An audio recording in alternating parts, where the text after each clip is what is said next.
I'd say the biggest thing mindfulness can do is give you a different sense of what it is to be you.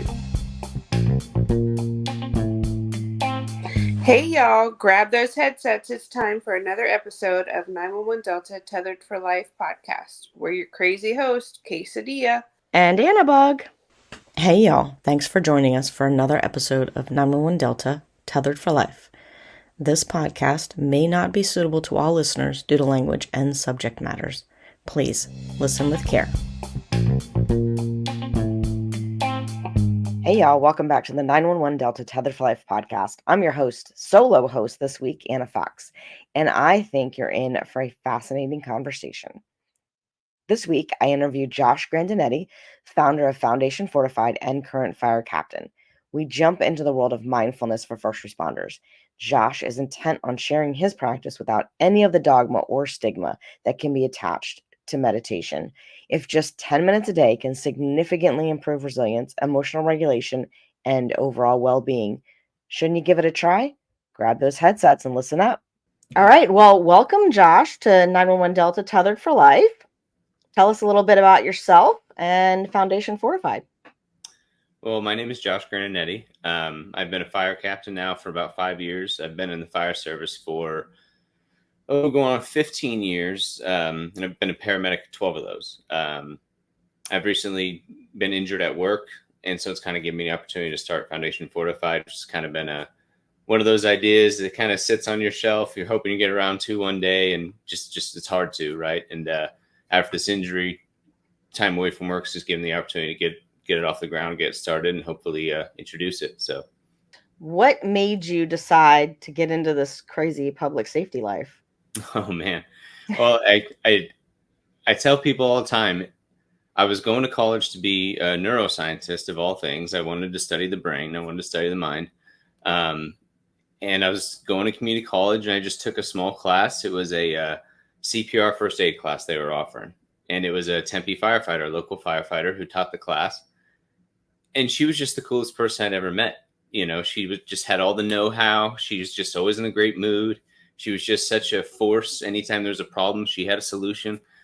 And I just look forward to being in class with her. And she just kind of derailed my life. I just thought like there had to be something about that career that made somebody such a strong person. So I abandoned my aspirations to be a neuroscientist and went head on into firefighting. And the craziest thing about the entire story is I don't even remember the woman's name. I don't even remember her name. So someday gosh. I might shake her hand, but I can't remember. I think it was Lisa. That's what I got. So. That is funny. And so then you got into the fire service and you were like, Lisa lied. No, not at all. Not at all. I mean, I would say that Lisa told the truth. I was too naive to realize all the work and hard effort that would take to be such a wise person at the time. I thought it would just come with the helmet alone and I would be her, but right. I didn't realize I had to go and figure it out. So nice. So do you guys out in Arizona, do you do like the National Fire Academy stuff? Yeah. Okay. You're not like Florida. No. Okay.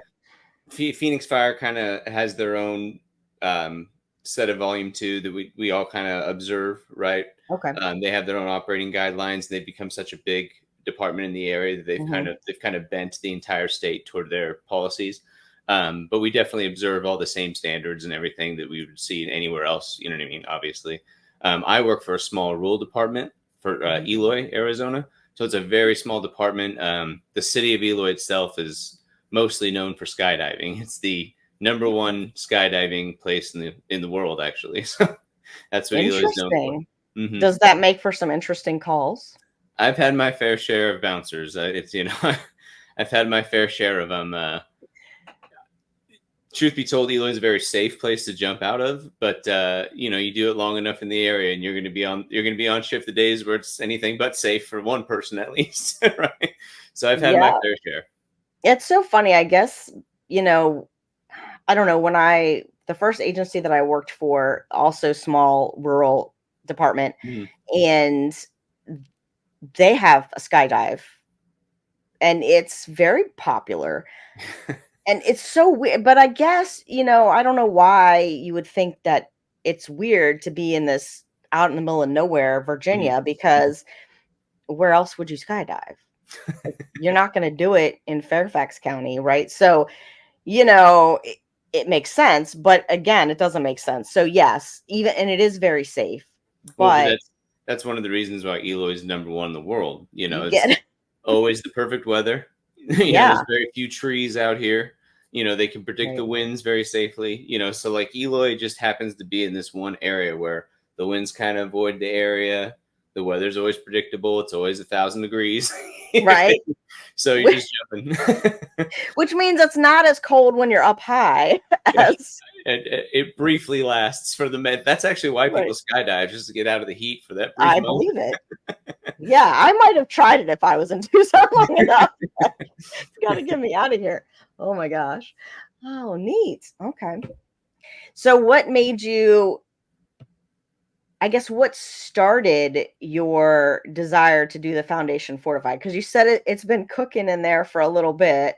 And now that are you on leave or are you just on light duty? So I'm on leave right now. I actually have a surgery coming up in 2 days. It'll be my second knee surgery I have to have. This one will hopefully get me walking properly. And that way, that's kind of the first step, if you will, right Right. in recovery, is just trying to walk. And I've had trouble there, so hopefully this next surgery not only awards me that gift back, but hopefully the ones that come with it. Some of the dynamic movement I still hope to do. But Yeah. yeah, I got one more surgery coming up tomorrow, or a day after tomorrow, and so I have time away again to kind of focus on Foundation Fortified. I went back to work briefly for about a week, and then got my next surgery scheduled. So Gotcha. yeah. So how long has this idea been cooking? Well, I started meditating personally about 13 years ago. Oh, I'm sorry, 8 years ago. Just as a personal journey, right? Mhm. And I kind of had to wade through a lot of confusion when I first started. You'll try to find different meditation classes in the area, and meditation, for all of its benefits, it does come with 2,000 years of religious dogmatism that most people kind of have to wade through. Um, and I've been lucky to find this term called mindfulness, right? And mindfulness is kind of the West's attempt. There have been about 30 or 40 teachers over the years that have gone over to the East, discovered what they had to teach there, and then try to pull from that what's valuable scientifically about what we know focusing one's attention can do for someone's mental health, someone's overall well-being, things like that. That's what's scientifically defensible, is this umbrella of mindfulness, right? So when I started meditating, I had to kind of wade through a lot of this religious dogmatism that just kind of makes you not really want to return if you don't really have a sincere curiosity or discipline toward it, right? And so when I first started sitting, I began to notice some similarities between my job and what the teachers were trying to get through. They would strike a gong or something in one session, and I would notice that I'd have a reaction where other people wouldn't, and it just made me realize my sensitivity toward noises because of the station tones or whatever else. Um, and there are many practices where some of our experiences as first responders, but also some of our training as first responders, can really lend itself toward mindfulness as a practice. But some of the traumas that we experience on our shifts also make mindfulness kind of a walking landmine if you don't have an instructor that can help you guide through what you're going to have to experience again. There's many teachings throughout meditation practices, and a lot of them focus on this idea of suffering. And I found it very difficult to find a mindfulness instructor or teacher that would understand it's imposed within one's career to have to embrace and impact suffering in your community. That's why you do it. You aren't avoiding suffering. You're going out and you're going to take it on for someone else. But that impact in our lives over time kind of leaves a residue that can be difficult to manage. But that's where I believe mindfulness can really help us as first responders understand how we're adapting, how we're feeling in the moment, how we're understanding our bodies and our experience as we change throughout our careers and even through our moment to moment experience, right? So Foundation Fortified's always kind of been this brewing thing I wanted to get off the ground for first responders. And blessing or a curse. I got injured, so it's given me the time to do it, get my education, and finally put my first round of this course out online for people to go discover. So Nice. So you are certified? Is it a certification? yes, Mindfulness? Tell me yes. about So that. so I went through some waters of where I could try to get to some certification, some grounding for understanding. There were many things that were offered to me for, $50. I could, get my yoga / mindfulness certificate. You know what I Right. mean?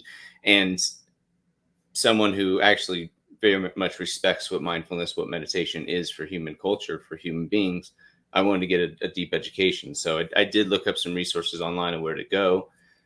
There were many offsite practices or places I could go get an education that were going to take several months. Um, and because of my injury, I just didn't have that availability. But luckily, there was a resource I found online that is IMMA certified. So I took that course. It's through Mindful Exercises. I took their course in trauma sensitivity mindfulness and mindfulness itself. So I did that about 6 months ago. So fresh off that, already had plenty of curriculum that I had waiting to get out there for first responders. So it's been a fun time for me to finally, get out there and try to help and try to bring this idea to what I think is, I think we neglect this practice at our own peril in our industry. I really do. Yeah, I think we do too. And it's really funny. I was actually thinking about it in preparation for talking Mhm. to you. And I've always I've ridden horses since I was 8 years old. Mm. And I remember that, and I always competed as well. And I remember at some point, this is how old I am, Josh, so don't judge me.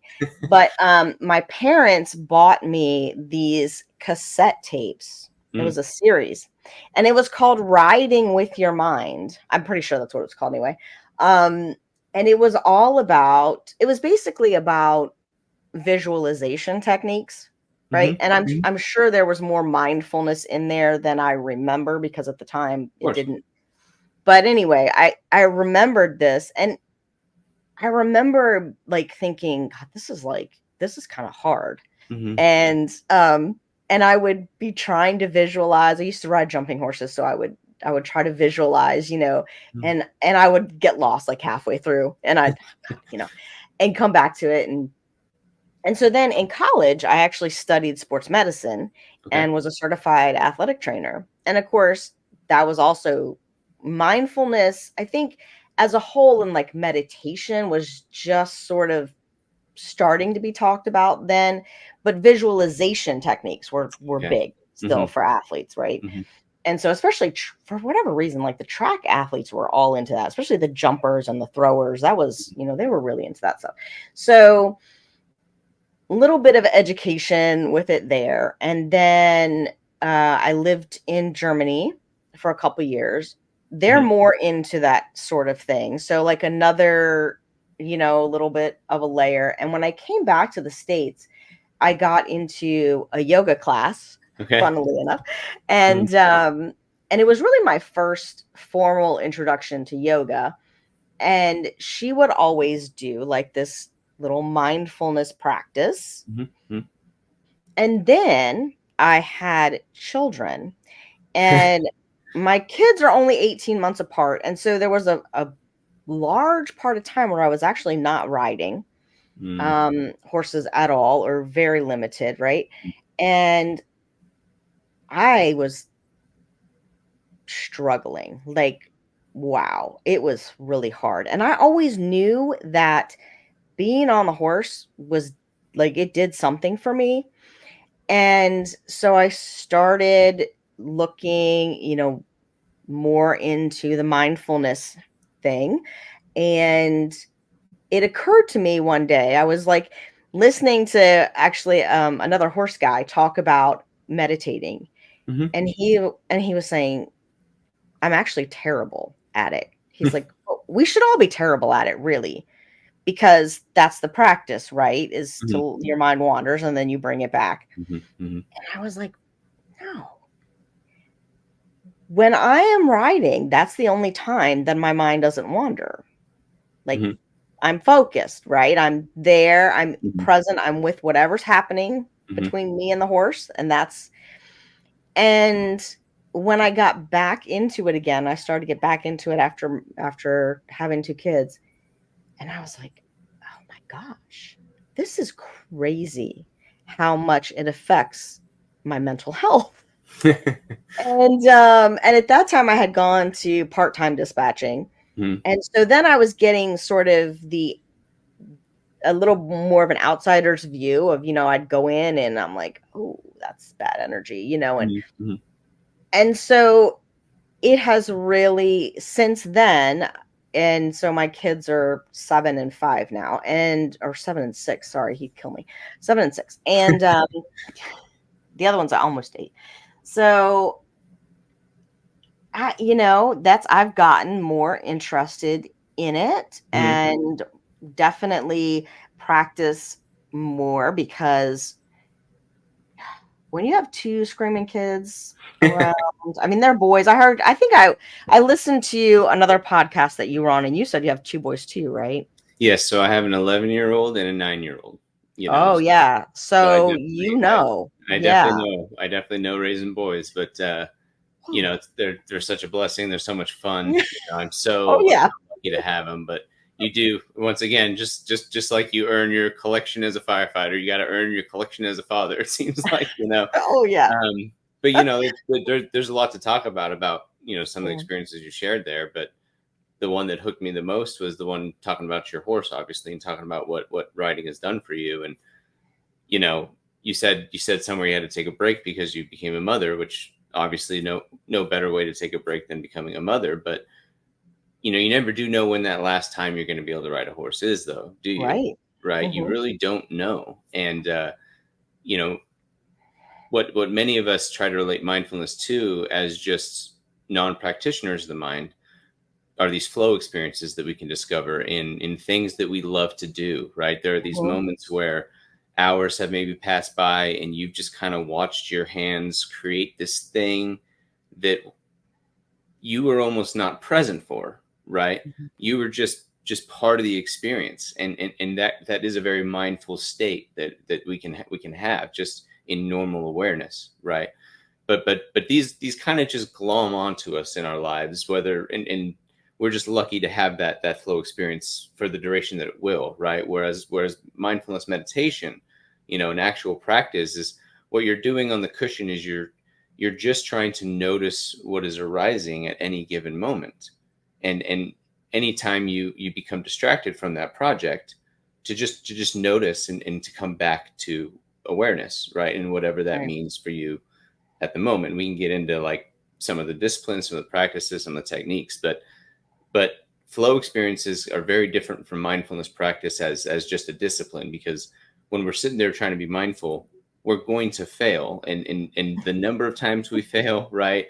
How hard we feel like we fail. These are all just stories we're telling ourselves, further Right. distracting us, right? When we're trying to be mindfully present. But the goal is really to take the practice off the cushion, to try to have more of these flow states. I mean, what really is the difference between you on your horse or you with your children just building a puzzle?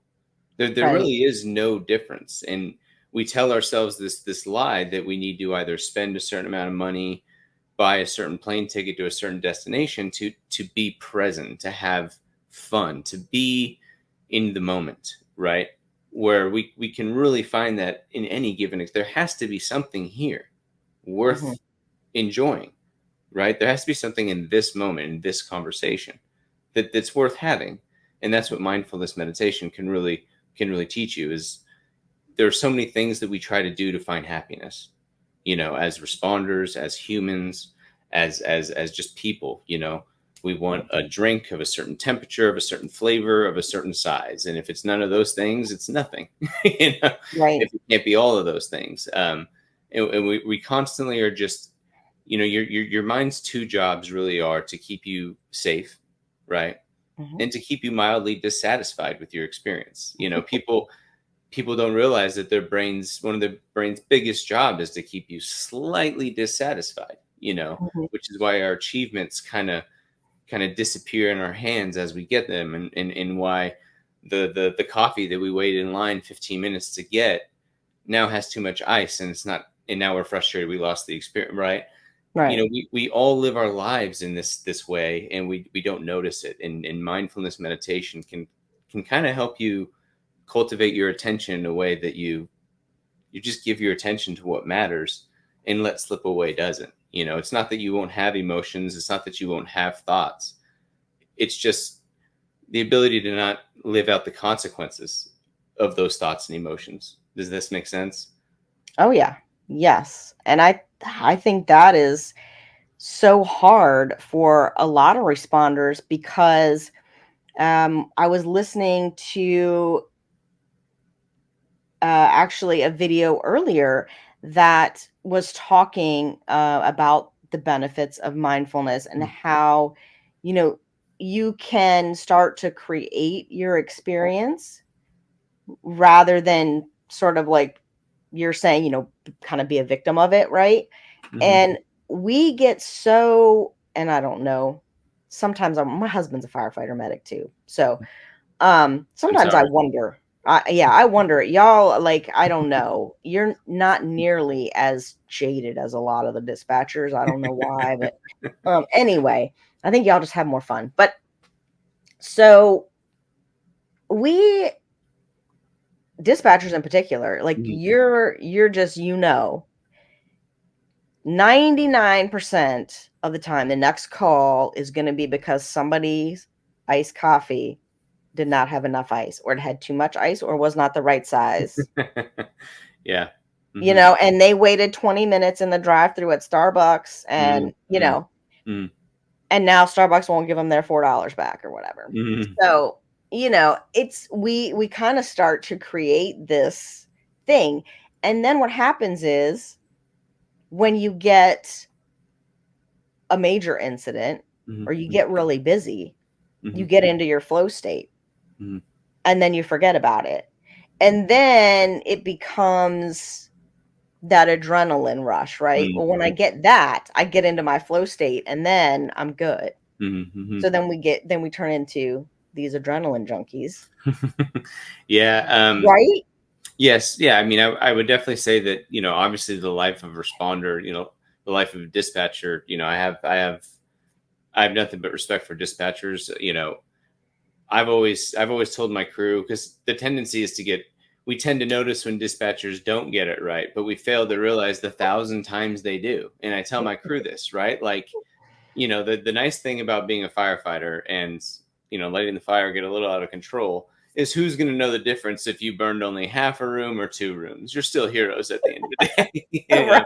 um, but dispatchers, you know what I mean? Like, you guys, the right resources, the right time, the right mode, and it is really a different job. And the sad state for dispatchers is you guys are left to your own imaginations Hmm. to deal with the consequences of what may or may not have happened. And then you find yourself in the area of where the dispatcher incident happened. And sometimes you might be lucky to have a cop come and clarify some questions, but many times you just have your own hidden hidden imagination and tell you a haunting story about something that may or may not have happened, you know. And that's also not a state that you want to be in, right? So Right. getting to what you were saying about creating one's experience, you know, there's nothing about anyone's mind or experience that is being created, right? Everything is just happening for you, you know. And to the extent that you feel like you're doing and making yourself mad or happy in any given moment, or satisfied or dissatisfied, this is just, I would argue, like a lack of one's own attention. Does that make sense? We Yeah. oftentimes find ourselves angry or find ourselves even satisfied or happy, and then we apply a story as to why that is, right? But Right. really it's an untrue story. You know what I mean? It's not quite as true as we tend to argue for ourselves. Mindfulness can definitely show you that whether or not you're angry or sad in the moment, or whether or not you're gratified or dissatisfied, this is just a state of the mind that will pass or stay as long as it will. But you, the person that is aware of that experience, the you that you take yourself to be, doesn't need to attach to that state, right? doesn't need to make their environment become that state for their life, for their loved ones, in a way that if you are a frustrated person and an undisciplined mind, you're going to be frustrated, and you're going to act out the consequences of that frustration onto your crew or your family or your loved ones. And then you kind of become that frustration, right? Like that's kind of what they're getting at there. And some of that teaching is like, frustration is going to happen within, but it can pass as quickly as it came. The frustration really comes on when you yourself allow your own behavior to change and to become it for as long as it will. And then there's the whole phase of dealing with the consequences of whatever irrational choices you made under that state, right? And that Right. becomes its own source of frustration and suffering, depending on what you have to, apologize for or respond to. So, Right. So how do you deal with, I know you talked a little bit earlier about people having this sense that there's a religious mm, dogmatism to mindfulness and meditation practices. But mhm, then we also know that in the first responder world, the stigma of like the woo woo. mhm. Yeah,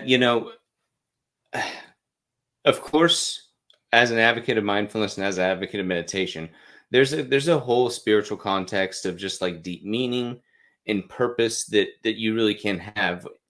Even, I have no doubt that people who are in deep prayer are having an experience. And I have Sure. no doubt that somebody who is sitting amongst a beautiful waterfall are also having a very deep experience because of, whatever's going on in society. But these are all just different states of the mind. In the same way that when you're frustrated, this isn't an awe-inspiring experience, we're just frustrated. But awe-inspiring experiences really come through at us when we're deep in concentration or reflection, right? This is where the awe-inspiring experiences kind of come into our lives. And mindfulness meditation is a place where you can kind of go and find that about your everyday experience with given enough attention, given enough time and discipline in your training. You really can be, what's the difference between sitting on this cushion and this next breath, or seeing a beautiful waterfall with a rainbow and an eagle flying over? I'm sure that's a great experience to have, but with enough concentration, right here in this conversation, I can be just as full of joy. You know what I mean? Right. And this is an experience that's worth trying to train for. It's an experience worth having. You do have one life. We do have one life to live, and you're the primary beneficiary of the amount of happiness that you achieve in that lifetime. You know, Mindfulness practice can just really give you the keys to what's worth having in your life, what's worth enjoying, and what's worth not being troubled by any further than you need to or ought to in order to respond to it. Um, I think given I've often told my crew, if exercise was discovered by people 2,000 years ago, and they had these, they felt their bodies getting big, and they felt their hearts getting strong, and they believed a deity of some sort was responsible for it, we might avoid physical exercise for 2,000 years too, but we just discovered exercise in a different route. Mindfulness meditation really is just a way of training the mind, and religious practices have kind of dominated that space for a long, long time, and kind of applied, in my opinion, false narratives, reasons, or even deities to the practice that don't need to be there for everyday practitioners to get the benefits for their personal relationships to their life and to their careers. That's kind of the way I try to separate the two, but it does come with the territory. And that's where at Foundation Fortified, you'll definitely, what we're teaching there is just straightforward mindfulness meditation for trauma responders, and supporters of responders as well. So, I think that's so important. One of the things that Casey and I talk about a lot on the show is, supporting families mm, of first responders because they need it just as much as, absolutely. I we so do.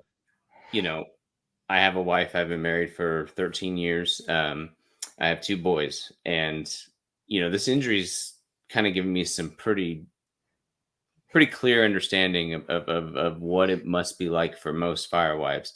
Obviously, I understood to the degree that I could understand, but then coming home and being here for an extended period of time, it was weird to watch the cycles of my family kind of be different in a way that I couldn't influence for a little while. I kind of had to be welcomed by my family into that influence, and Right. it was nice to slowly edge my way in there, but for a little while there was this time where they kind of had their own three-way family, right? And my boys kind of missed that. You know what I mean? They've missed that since Right. since dad's been home. And although that is a change they're going to have to get used to with this injury, I could empathize with what that must be for them. Um, Mindfulness meditation isn't necessarily for responders or for, it's just for human beings to collect almost just data on yourself as a person. Does this make sense? Like Yeah. how are you experienced thinking and feeling today in this moment, in this sit? And as you do this day in, day out, throughout the days and weeks, as your life changes, as your experience changes, as some days are hard, some days are good, as you're collecting data on oneself in a way that kind of gives you more clues to, if a day is starting to paint a certain way, you just know what to be a little bit on the alert for yourself. You also know to be a little bit more patient and forgiving of oneself for your mistakes, in a way that kind of allows you to pump the brakes. No part of that is only for responders. My wife is desperately one of the most important people to me, and I know she's been lonely, and I know she's had her issues that she can speak to, right?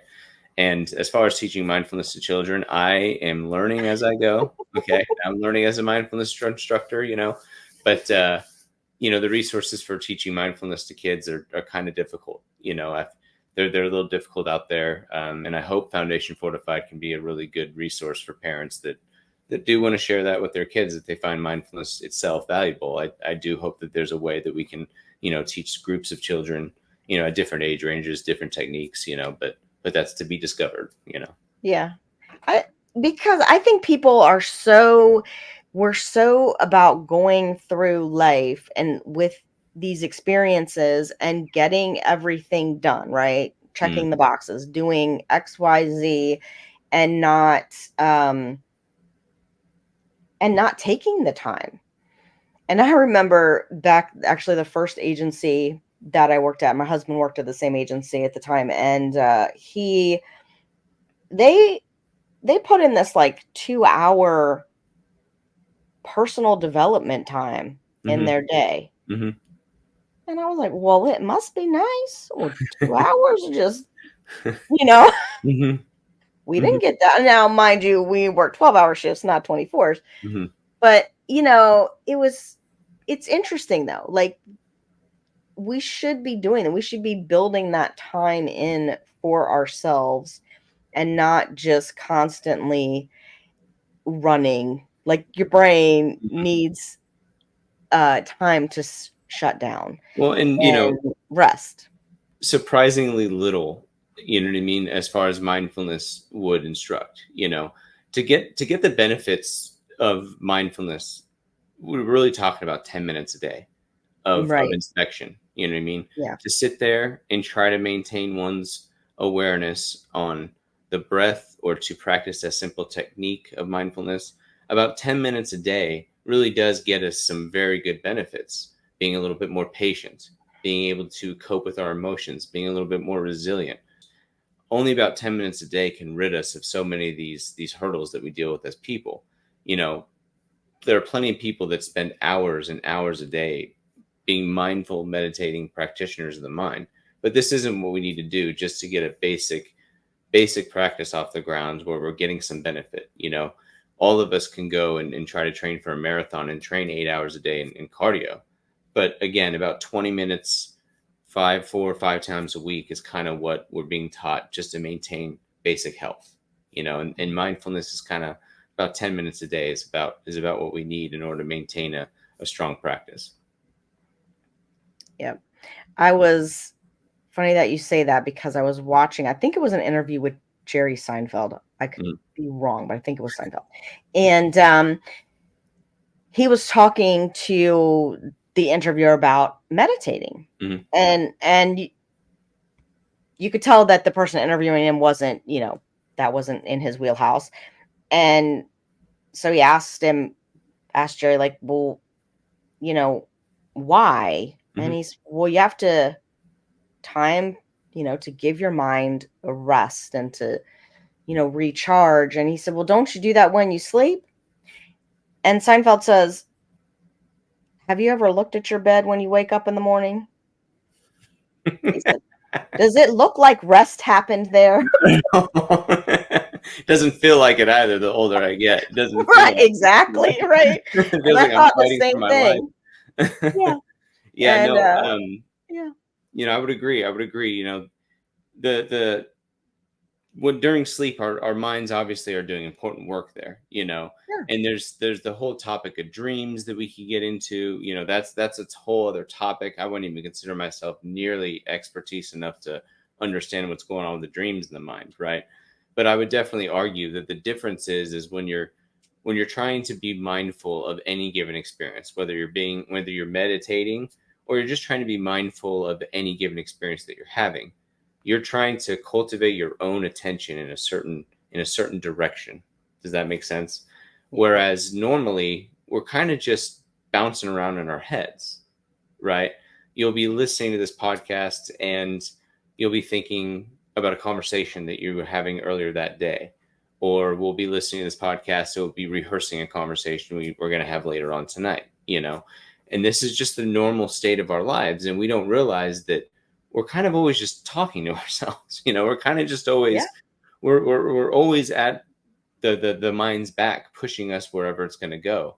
And during mindfulness practice, what we're trying to do is just sit with our attention and notice every time that we've bounced off the project. And that's kind of the entire process of mindfulness, is coming back, noticing when you've lost your attention, like you were saying earlier, and coming back to your awareness.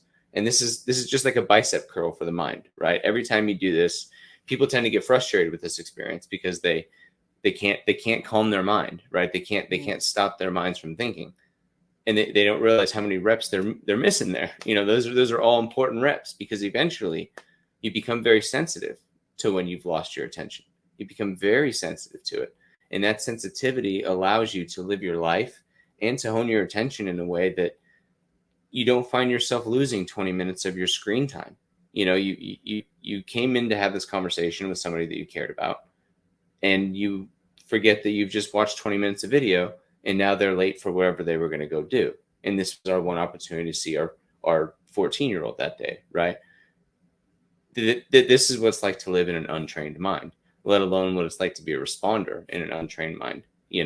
I think a lot of the reason why so many of us are struggling with our stress, our PTSD, our coping mechanisms, because we don't know how we're responding throughout our careers until it's gotten too bad. Whereas a mindfulness practice can really give you some valuable data to know how you're thinking and feeling and experiencing your days and weeks. And when you're bouncing off this overall sense of satisfaction, noticing that something's wrong within. You know what I mean? Mindfulness can really help us throughout our careers kind of stave away some of these worst habits that we find ourselves into. The stress and the trauma that we deal with is going to happen, but we aren't training ourselves how to deal with that. You know, one of my biggest gripes. Have you ever heard the term spinning? In Arizona, we talk about being a spinner on scene. Someone that No. someone that gets amped up. Oh, that's just okay. Yeah. That term's always bothered me ever since I was a young recruit.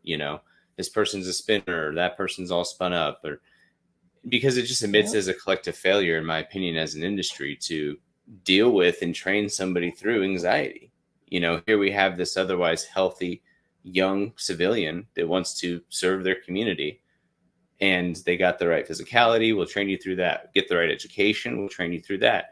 Get the right the physical ability to do the job. We'll train you through that. But when it comes to dealing and coping with anxiety, we ridicule a person or they figure it out. We've yet to have a tool to train somebody on how to cope through anxiety. And if we aren't training it with these young people, we fail to recognize it in ourselves. We fail to recognize ourselves getting more anxious and amplified, ourselves getting a little bit more, a little bit less patient with our communities or our families, a little bit less joyful to be around, a little bit less smiles as we go throughout our days. We tend to not notice these things about us until we just aren't the same person, you know? And I think Right. mindfulness practice can not only prevent all of that, but just give you a basic overall sense of enjoying your life and being present in the moment is never something that, nobody ever wants to be more distracted in life. You know, Right. we have all these things competing for our attention in a way that we never have as people. And we're living more and more distracted lives. But, I'm just not seeing people become more and more satisfied with their experience. Again, Right. the mind is going to work to just constantly keep us dissatisfied. And until we understand that satisfaction is never going to come from out there. Satisfaction really does come from within. We're just never, as human beings or as people, going to get over that hurdle because there's never enough of what we want out there, you know? Indeed. We keep thinking that there's, Hmm. what's the next thing that's gonna make me happy? Hmm. And like you said, it really does come from within. Hmm.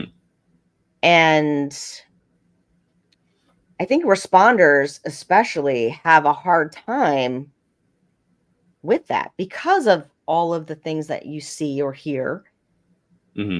to deal with on a daily basis. And it's really hard to remember also that you're only dealing with a small percentage of the population. We Yeah. get into this thing where we don't want to go out. We don't want to see people because people are crazy and they're bad. Mm-hmm. But Yeah. we're not dealing with the masses. We're only dealing with, Correct. 5%. I don't think it's controversial to say that things have gotten a little bit more heated in society and in our culture. And as responders, we're directly dealing with some of that temperature release, Mhm. some of those frustrations. Um, and it can leave us a little soured toward our communities. Here we are trying to protect and serve, and our communities don't seem to want that from us or don't seem to trust or respect us enough to let us try to do our jobs to the best that we can in any given time. But ultimately, it shouldn't once again matter. Like in any given experience that you are having, whether or not it is a traumatic experience, and you have to focus your attention toward the threat, right? If you are a responder and you're having a traumatic experience, there is a way within the moment to control one's response to what is going on in a way that allows you to affect more change than you otherwise would if you were caught up in your worries about what could or should happen or what did happen or shouldn't have happened. These stories and these ways that we get caught up in our mind, even during a regular scene, can limit us when we're trying to do what we're trying to affect, the change we're trying to have in the experience.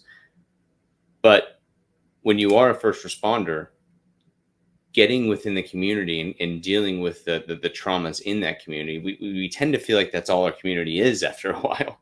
We just feel like our community is nothing but these bad experiences. But despite how difficult things have come for us in society, walking on my sidewalk has been very similar over the last 30 years. You know what I mean? And walking in my community hasn't changed all that much. And I can gripe about people not holding doors open like they used to, or, all these things that come with a bad memory, right? There have always been jerks. There have always been difficult times. What we just need are stronger responders and responders that can cultivate our states of mind in a better and healthier way, because we got to serve our communities, whether or not they're the perfect ones or they're broken ones. We do have to respond and serve.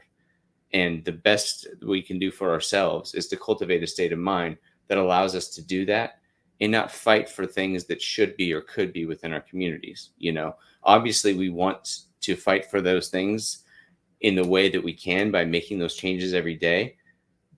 But bad days are going to happen. Bad experiences are going to happen, and you're not going to be able to live in a utopia society that's never going to have issues. And I think right now, as responders, we need to have empathy for our communities. We need to have empathy for ourselves, and we need to have empathy for society at large, because we really kind of are the frontline managers of the government. We really are kind of the ones that have to deal with a lot of the friction between the people and the government. And the best way to do that, I think, is through a little bit of compassion for ourselves as responders and our communities, even as they struggle and they fight us even. I think compassion really is the best tool that we have. Yeah. Awesome. I love that. That is a great attitude. So what do you think, so we can wrap it up, what would you say are the top 2-3 benefits that you see from the mindfulness practice? Just right off the top of your head. Well, first I'd argue that just having better attention. We live in a tension impoverished society. You know what I mean? People are struggling to hold their attention past a 10-second video feed, even to hold onto what they're doing. I don't know how many times I've noticed people having to go back or rehear a conversation just to get lost by the next text and do this game. Mhm. If you're tired of living on that circuit of losing your attention just to find yourself, mindfulness really is the best way, the best tool developed to train that attention. It really is the best tool. I would also argue that mindfulness meditation gives you something to experience your trauma differently, experience your emotions differently. You're going to have emotional responses as a human being. The days of trying to pretend like we can stuff it away are rapidly coming to an end if they haven't already been put in the ground. And now we're just dealing with a bunch of broken minds and how we're going to deal with that. But mindfulness can help train your mind to be more resilient, to respond better to whether you're having a great day or a bad day. The state of your mind is going to be the state of your day. Now, nobody wants to live in a world where, if you're having a poor experience, you're just all smiles. We want to have our empathy, but we shouldn't want to hang on to our negative experiences, our negative emotions any more than they're useful for us to hold on to them. Does that make sense? So I think mindfulness can help you relate to your emotions in a different way. And finally, I'd say the biggest thing mindfulness can do is give you a different sense of what it is to be you. Everybody reads self-help books and everybody thinks they're working on themselves all the time. But really what we're doing is we're letting our experiences continue to try to change us. Whether you're reading a book, that experience is no different than watching a moving movie or Superbad for the 100th time. You're just letting whatever experience come and change you. Whereas mindfulness meditation is a place where you can go sit for whatever given amount of time you want. And once you've cultivated your attention in a way that you can hold on to it long enough, begin to see who you are as you are experiencing your moment to moment experience. If you are a police officer or a dispatcher who's had a particularly difficult shift, having that data on yourself for what that feels like, deeply what that feels like, without the need to numb it or distract yourself with the outside world, can allow you a space to sense when that experience is coming on and let it pass in a way that you don't have to be condemned to live it out. Does this make sense? But it does take time and training. It does take a little bit of effort as somebody who's interested in training the mind, just like training the body. Yeah. Awesome. So how can people get started? You can get started anywhere. You can get started sitting mindfully anywhere you want at any point. There are plenty of resources online, but my platform is foundationfortified.org. You can go there and that's kind of like where we're, it's like a landing page for our Facebook, Instagram, and YouTube where you can see all of our content. And right now what I kind of have developed is what I call the recruit module. What you're going to find when you go on a YouTube page is a couple training videos, what Foundation Fortified is, plenty of mindfulness meditations that you can go and try to do them, a couple supporter ones, and some lifestyle videos where I try to blend mindfulness practice with your experience as a responder, right? But mindfulness meditation is something that I feel like we just need to start training our recruits. We need to be open to as an industry. It's going to feel a little bit different for some people at first because we're doers, right? We are doers as responders. Whereas mindfulness meditation seems as if you're doing nothing. You know what I mean? Right. And in a way, that is what we're trying to do, is to not do to not respond in any way, be the anti-responder to this experience and see Right. what that's like for just this brief moment, right? So I'm hoping that our industry is open to this. I'm hoping that I would love to be more of an advocate for this in our industry, but Foundations Fortified is where you can go and see my particular spin on mindfulness meditation. So Cool. As one of my teachers would say, be a human being, not a human doing. yeah, it is. I've heard But, similar ones. There's so many good quips, man. There's so yeah. many of them out there. Um, the one I'm trying to promote right now is you know, what I believe any given experience for someone to try to get at mindfulness would be like, is if you imagine yourself as a first responder and arriving on scene, right, to no unit without a victim and having never been dispatched, right? And so here you are on this moment, and anything that you've applied to it is just a story that you're telling yourself, right? But every given experience is just an open moment for you to be present in and to try to experience your life in a way that doesn't have to be influenced by whether or not you got your way or didn't get your way, whether or not this moment or sensation is good, bad, or otherwise, right? You can just be in a way that doesn't have to be implicated by any sorts of distraction that you find yourself bounced around throughout the day in a sense. So sorry, long-winded once again, but Foundation Fortified is where you can go to find us. So Awesome. Well, this has been a really enlightening conversation. I love the mindfulness thing. I think we should teach it fire recruits, dispatch recruits. I think everybody should learn. And because, like you said, 10 minutes a day, it doesn't take a whole lot. And you don't have to like hum and right, burn right. your incense and, There, there, do all there's that so, there's so stuff. many techniques, and they're all trying to get kind of at the same thing, But there is a way to do it in a very baseline way that doesn't feel like you're having to shave your head or wear robes of any sort, right? So, Right. if Right. I hope what I have to offer is valuable for people, but it is a different way of coming at training one's mind or life, Mhm. and that's really all it is. It's just a simple practice. It's nothing like trying to achieve nirvana or anything. I mean, you can definitely get that busy with it, but we just Right. want people to have a basic sense of being able to keep post-traumatic stress into turning into post-traumatic stress disorder, right? Right. And Yeah. maybe along the way enjoy your experience a little bit more. That's really, Yes. it really boils down to those two principles. So And I will link all of those things in the show notes, and definitely check out your YouTube channel because I have and watched a few videos myself. So for all of you out there listening, check it out. thank you And so much. Josh, yeah, It's thank been a you pleasure. so much.